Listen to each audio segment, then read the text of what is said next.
after the chant, I was thinking about a word, amen, which in different cultures sounds differently. I come from a country called Kazakhstan, and when they say amen, they say amen. And it starts with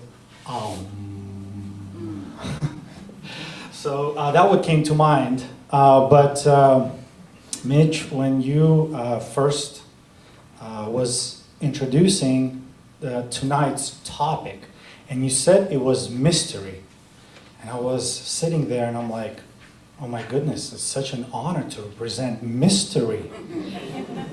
Because I have so many mysterious stories, and when people usually come to me and they ask me, hey, tell me what you know, tell me this, share your knowledge, and I'm like, I share what I don't know. And I can do that. And that is the mystery that you were talking about. And it's such an honor to be here. And thank you so much for inviting. And Cecilia, thank you so much for the introduction. And when I heard you speak first here about mystery and everything, I'm like, wow, that's my group right there. So thank you so much. When you read a little bit about me, and we're talking about me being born premature, and having an NDE, a near-death experience, all of that is part of that mystery. And because of what we don't know, we have a pathway to evolution. That is the seed to evolution. And a lot of times we have traditional science.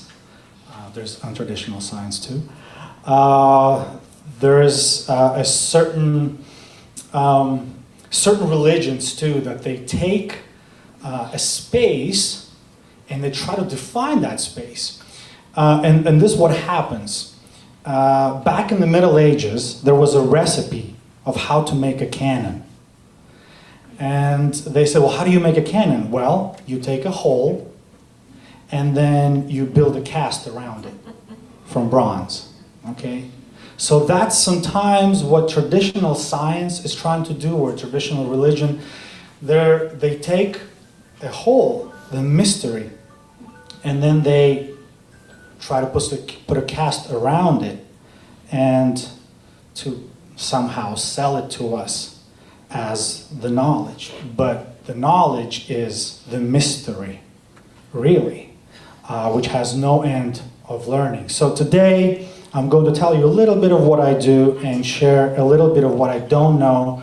And I'm going to put these words into casts because that's just how our brain operates. But the things that I cannot express with words, I am going to use my energy. And that is how we break these casts. So when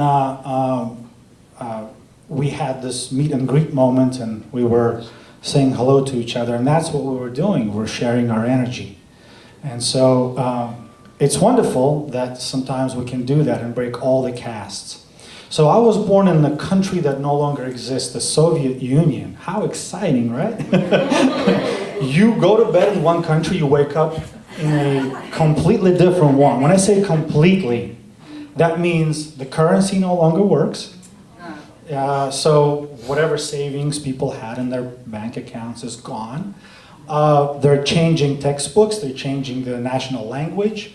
The laws that they had that kind of helped govern it no longer exist. So there's no new laws either, so it's a little bit of chaos. When I say a little bit, that means that there's no organized government, there's no organized anything, so there's little mafia groups that started forming to kind of rule the territories.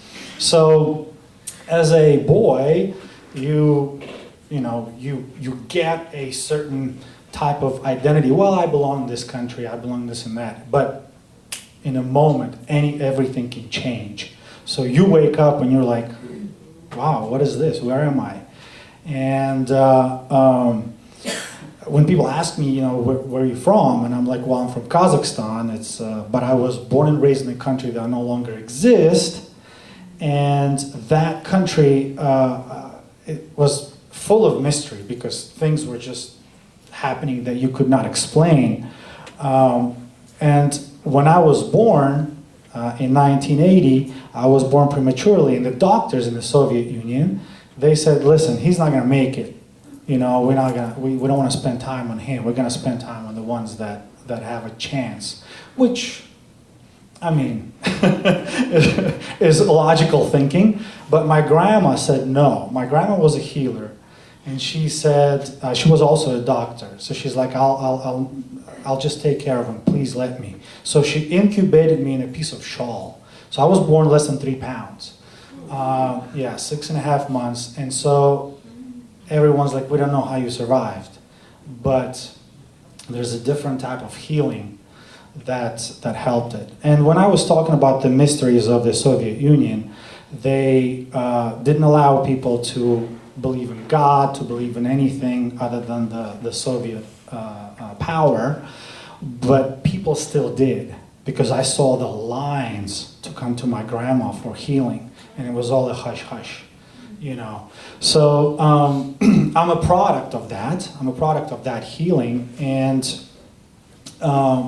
my childhood was, first 3 years I spent in hospitals. I was trying to recover from like undeveloped body, and was having all kinds of different visions, and I didn't know what they were, and they were visions of my past lives. They were terrifying me, and finally when I was 13, I drowned, and I died for about 4 minutes, which is a lot. You know, it's more than 4, it's already pushing it. So when that happened, and it's like when everyone's telling you, hey, your life flashes before your eyes, it does. Everything they say, whoever's had it, it does flash in front of your eyes. In my case, it went backwards. I saw everyone I knew in front of my eyes, from my parents, my teachers, my classmates, the nurses, the doctors, and it was just like rewinding back. Remember the old VHS tapes, how you were rewinding and it was going like this? It was kind of like that, you know, but I was seeing faces that were flashing, like flash, flash, flash, flash, flash, flash, flash, flash, flash, going fast, fast, fast, fast, and then a big flash of light. And it was very painful before, because the water was getting in my lungs. I was trying to fight it. I didn't know how to swim.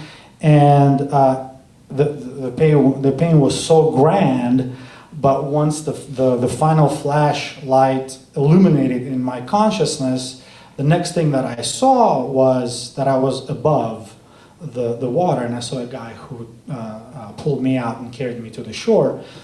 And at this point, I mean, I felt no pain and no emotion. You know, I wasn't really like, hey, what's going on? What's happening? You know, no fear, no emotion, just like a blissfulness, just as an observer, and just observing it. And yeah, there was a commotion on the shore. Everyone's running, and we're trying to bring it back to life. And I was just watching, and all of a sudden, I'm back in the body, and then they're asking me questions, but I can't talk. So like, I understand what they're saying, but I lost my communication abilities, you know. So they're asking me a question, I can't reply. I'm just looking around, and the doctor's like, well, that was a shock. And it was a shock, but when you study spirituality later, you understand how your subtle bodies are connected to, you know, your chakras, and they regulate certain things. Like Vishuddha chakra regulates your speech. Ajna chakra regulates your 5 senses, and that's a third eye chakra. You know, your Manipura chakra, your solar plexus, regulates your digestive system, and so on. And so there was something wrong with my Vishuddha chakra, with basically my subtle bodies, and my senses too, which was my third eye. So after that, there was this big black in my memory. I didn't know how they took me to the hospital. I don't remember anything. The last thing I remember, I'm looking at my grandma, she's asking me a question, I can't talk. That's it. And I'm thinking, I can't talk. So, but I'm not mad, I'm not sad, I'm not angry, I'm just like still like neutral, very, very neutral. So the next thing I remember waking up the next morning and the speech is back and hey, I'm normal, but I'm not. So something's changed, something's different. And that something was the different types of visions that I started having since that day. And those were the visions about what's about to happen. A lot of times it was about, deaths of certain people, like I would see them and they would come to me. And, or like, gruesome events. And I'm like, why am I seeing this? As a 13-year-old boy, I was so scared. You have no idea. I was afraid too. I'm like, God, why? Why? What is all these visions? What am I supposed to do with them? I don't want to see this. I see a 3D vision of an apparition. The next morning, I found out that person, died. And it would be like my friend's grandpa, who I've never met. So he comes in, and then the next day, my friend's like, hey, my grandpa is dead. And then I see the picture, and that's that person. So didn't know how to handle it, obviously. As a boy, was very, very scared. So was trying to seek peace in religion. And it was the closest thing to me that dealt with the non-spiritual and that could provide some comfort to me. But I went really, really, really, really deep into religion and stayed there for many years. And then people started coming to me and asking me about things. I'm like, do I have a sign that I can tell you about your dream? Do I have a sign that can tell you about your sickness, what to do? Obviously I did, but it wasn't a physical sign. So people for example, I was 15 and I would have people like, 40, 50-year-old people come in and be like, hey, start sharing with me and asking me what should I do? And I'm like, I'm 15. And they're talking about relationships, they're talking about their marriages, they're talking about their illnesses, diseases, and I'm like, but I knew what to say. Is that weird? And so I would say that. And then that person comes back with another problem, and then another problem. I'm like, I helped you, but so anyway, I didn't know what to do, but for some reason the answers came naturally, especially when someone had a dream to interpret or talk about their illness or relationship. So later on, when I was 26, I have experienced a different type of vision. This is when I was seeking the ultimate truth about who I am. Why do I have these visions? Why I can't find answers through religion, through traditional prayer, and what am I supposed to do with all these new abilities of mine? So I had a completely different vision, which was realistic, super realistic. I was living in Los Angeles then. That vision, there was a certain guidance that told me to go a certain way. We are on the time frame, so I won't be able to share this entire vision because I want to talk about other things too, but it led me to break the cast, basically, and study of what we don't know, and that mystery that you were talking about. So that led me to a different country of France, where all of a sudden in the Notre Dame de Paris, I had another experience when I went to confess to a priest, and I didn't speak French. They also spoke Italian. I didn't speak Italian. I only spoke Russian and English. And so the priest is like, well, figure it out, was trying to show me no English, So I sat there and I'm like, okay, I took a little French, like one semester in school. If I can just tell him three things, my name is Peter, is my birth name. I have sinned. Forgive me, Father. And I didn't know how to say the last two sentences. I didn't even remember how to say God in French. And so I'm like, okay, you know what? I'm just going to go with it. So again, I had that black thing in my memory, just like I had when I was on that beach.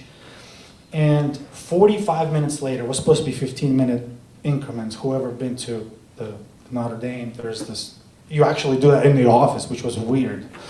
So the 15-minute increment, the father stops me. He goes, listen, I'm so sorry.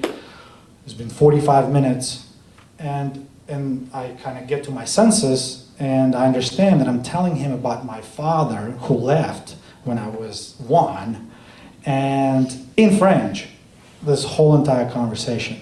And so he stops me. He goes, listen, you know, I want you to come tonight. There's a Russian choir singing. They speak your language. And I'm like, I'm speaking French with you. And so anyway, that was very weird. I didn't know what was going on.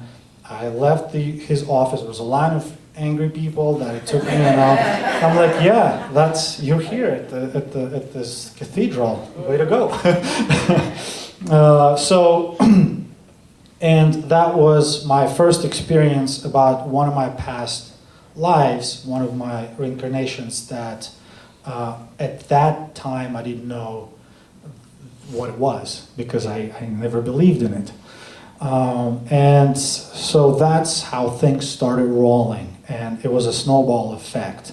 It was one experience, second, third, and the cast was finally broken. And I found myself using my spiritual gifts. Unfortunately, didn't know how to use them. I was misusing some of them because there's a certain way that you're supposed to use your third eye. I had no idea. So it affected my health big time. Like I lost my vision. I had to have a surgery within 1 year. When I was whoever uses a third eye, you guys know you're supposed to close your eyes when you do that.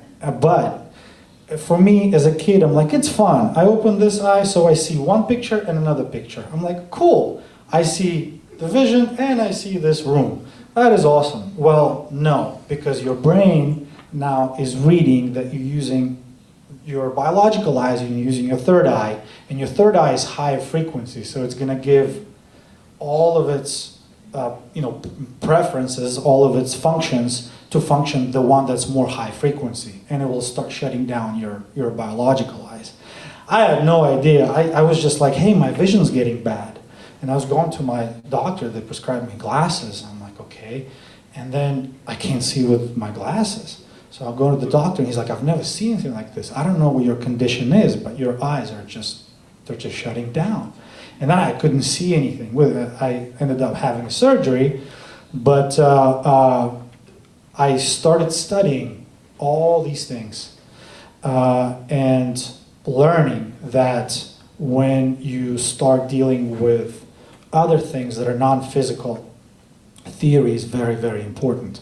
So I had a mentor, I attended different schools, and beforehand, when my journey began after the France trip, I have read so much literature. I've read, anyone from Eckhart Tolle to Maharaj to Castaneda.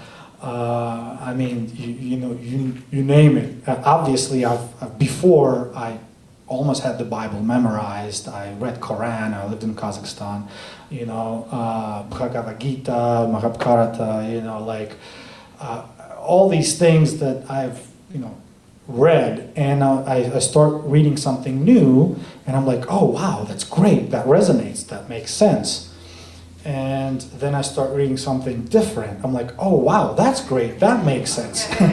But there could be sometimes one little conflict, like, well, this, this describes things just a bit different from here. So I would have a little conflict sometimes using both schools, because Vedic tradition is different from South American shamanistic tradition or from the Western tradition. So there are a few differences, and I was like, man, I don't know, they seem right, they seem good, they resonate, but I can't build an entire a picture, a full picture of everything.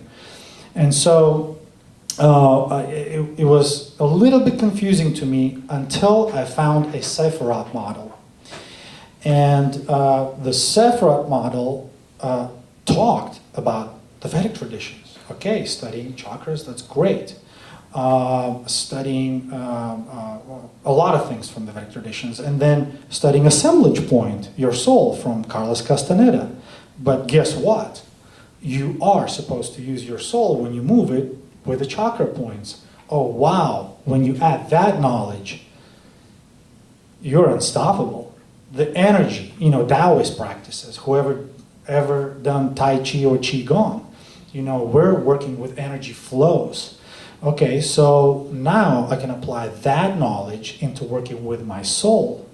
And whether I'm working within my energy cocoon or outside my energy cocoon. For those who are wondering what I'm referring to, we are all made of energy. And we have different layers of that energy, which is called subtle bodies. And we have a physical body, which is physical and ether are pretty thick. But the rest are subtle, meaning they're transparent. And so when you work with energy, like for example, if I work with my third eye, and I'm doing a diagnostic or something, I thicken my subtle body, which is a mental body, that is vibrating on the same frequency as Ajna Chakra, which is a third eye. So it's like, wow, so now this makes sense, that makes sense. They all go together. In fact, I don't know how they don't go together. I have no idea. How did they do it before? Why did they separate it? So when studying the Sefirot model, and I'm going to pull up, if it lets me to pull out one of my presentations, but when studying the Sefirot model, I discovered that we are, it's one school. One's like you go to your high school, grade school, but it has different subjects that trains you. But these subjects are somehow connected. When you study, math, physics, chemistry, they're interconnected. You're using numbers, you're using formulas, it's all together. But saying, oh, well, chemistry is the only way to go. Math doesn't belong here, physics doesn't belong here. Well, it limits, chemistry big time. So what I found out that all this knowledge that I was gathering, and I was finding out that I don't know anything, the more I learned, that I'm like, oh my gosh, that it's all one school. That it's all the same thing, it's just this culture has the book of biology, this culture has the book of physics, and that culture has book of geography, whatever. So when I studied the Sefirot model, I have learned that there is a way to learn about all of this. And yeah, it's not letting me to pull up because it closed, but it's okay. There's a way to make sense of all these things, and there's no more conflicts. In fact, it makes you more powerful. Because number one, you understand other traditions, other cultures. So whenever I get a client that comes in, and let's say they want to study, because I teach as well, the first thing I ask them, what tradition do you come from? What if they say I'm spiritual, and I'm like, well, what kind of spiritual practices speak to you? And then they tell me, and then I can speak their language, and then I can, take that knowledge and say, look, okay, great, that is awesome. And this is how you can apply it, with a wider spectrum. And so that's why Sefirot's system, which is based on a Sefirot tree, which is a tree of life, spoke to me so greatly and helped me understand the cosmogony, the universe, the laws of universe and nature, and helped me help others as well with their journey if they have certain questions and if they can't put the puzzle pieces together. So what do I teach? I was going to show a few slides, but right now I have few active courses. I specialize in energy courses, so I have 8 energy courses ongoing, and that's just your basic energy flows, working with subtle bodies, with chakras, understanding your personal strength, what you can do, what you can't do. And most of these practices are not body-oriented practices. You don't have to get in certain positions, do push-ups, pull-ups. It's all the working with your consciousness. We do, for people who are not used to meditation, then we can use certain asanas, we can use certain breathing to help them just to break that casing. We do use mudras, mantras, yantras, and they help a lot. They help a lot to get into the altered state of consciousness. So the energy is a big specialty, but there's different types of energy. There's a general energy flows, there's structured energy that people can read and perceive, and that's information that a lot of people call the Akashic records, for example. That's everything that there ever was, is, and will be, and you can have access to that, all of that knowledge and information, if you know how to tune to that. There's sexual energy, which is a different animal of its own. That sexual energy is given to us by our father and mother, yin and yang energies, and that energy determines how long you're going to live. That energy determines how strong your presence is, the quality of your life. It determines a lot of things. There is another course I teach is the energy of money, for example. And some people treat money as something physical, something as buy, sell, trade. But it's an energy that manifests through the paper, through coins, through gold, through other things. So I have a class on soul, understanding your soul. What is it? How do you move it? How do you work with it? How do you move it outside your body, inside your body? How to change your reality using that mechanism that's called our assemblage point, our soul, that has so many parameters. And I do have about 60 courses, but I don't have enough time to describe them. But I would like to give you one. I would like to finish this with a meditation, and it's one of the practices that I do in my energy course. And by the way, before I do that, I was asked if I could put together something special if people wanted to learn, and about the Sefirot model, which comes to us through the ancient Atlanteans, the Atlantis civilization. And I've put together a little course. It's an intro course, and I have flyers somewhere if you're interested. So there's some up here on the front, and that is some at the only back. for Morning Star. So if we get a minimum of 10 people sign up, then it's a Zoom class, and the links will be available for those who can't attend. So a little bit about this meditation. I'm going to start the music. We have 5 minutes, right? Okay. Can we turn the lights off, please?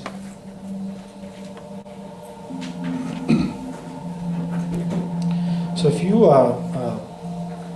relax, make sure you are in a very comfortable sitting position.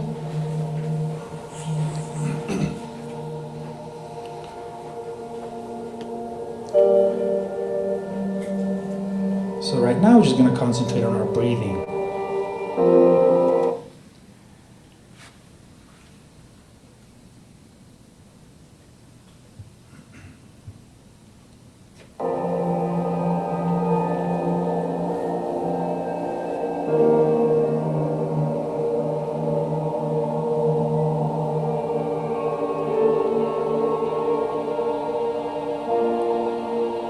When you breathe in, you're going to feel the energy entering through your feet. going up to your sacrum, going up your spine, around your head,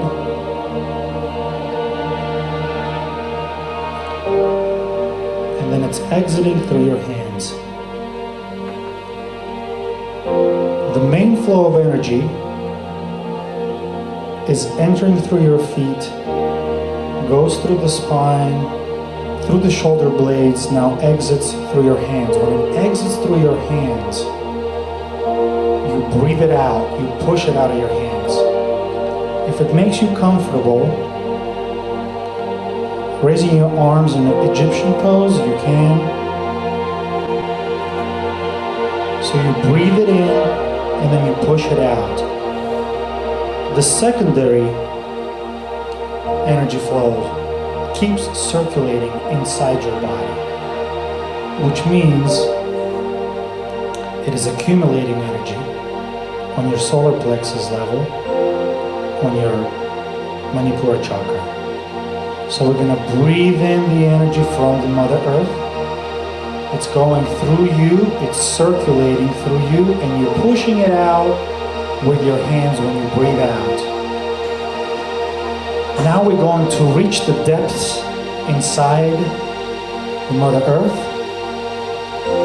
You are going to grow your roots. From your heels, you see the roots growing deep inside the planet, through the crust, to reach the magma level. Now you are grown into the earth like a tree. You have a very firm tree trunk. Now this opens up these roots to act like capillaries. The smegma starts starting to rise through your feet. It's starting to fill your body. It's warm. And that magma is burning all the heavy energies that don't belong to your body. All the cells that reproduce in your body that have errors, which cause illnesses, which cause alterations and aging, they're getting burned in that magma. Raise that magma again with breathing in. It's rising up through your trunk, because now you're a tree with roots, and it's filling your body with that warm energy. Your tissue straightens up. You are getting younger. Every knot, every negative, high, low energy knot is being burnt in that magma. But it's leaving your body in a condition that it's supposed to be originally. It's not burning the blueprint. It's only burning the alterations that make us age. So now your body is a soup of magma, and it's cleansing everything. Think of an area in your body that can be a troublesome area, and now navigate that magma into that area and let it work there.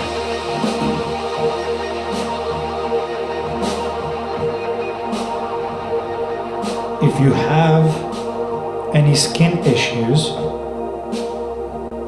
any allergies, if you have any eczemas, then I want you to guide this magma into the Muladhara chakra, which is the root chakra.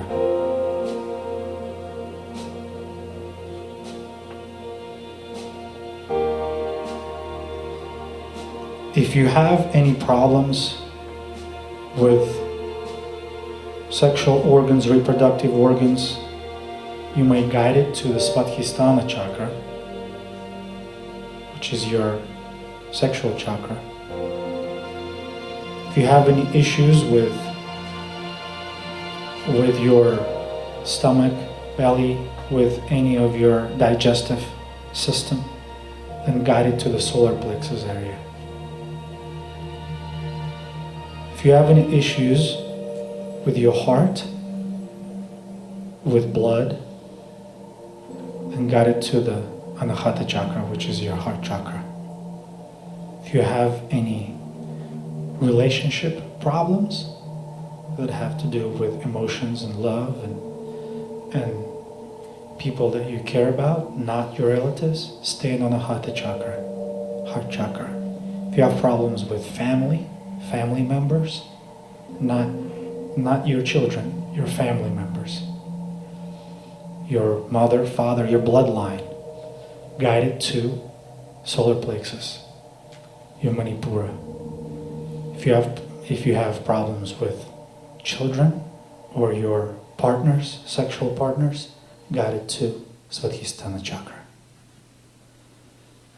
Now, this magma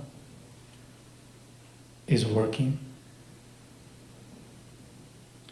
is burning everything that doesn't belong, and when this magma settles down, when it's going to go back down to the core, it's going to take all that is burnt, all that ash with it.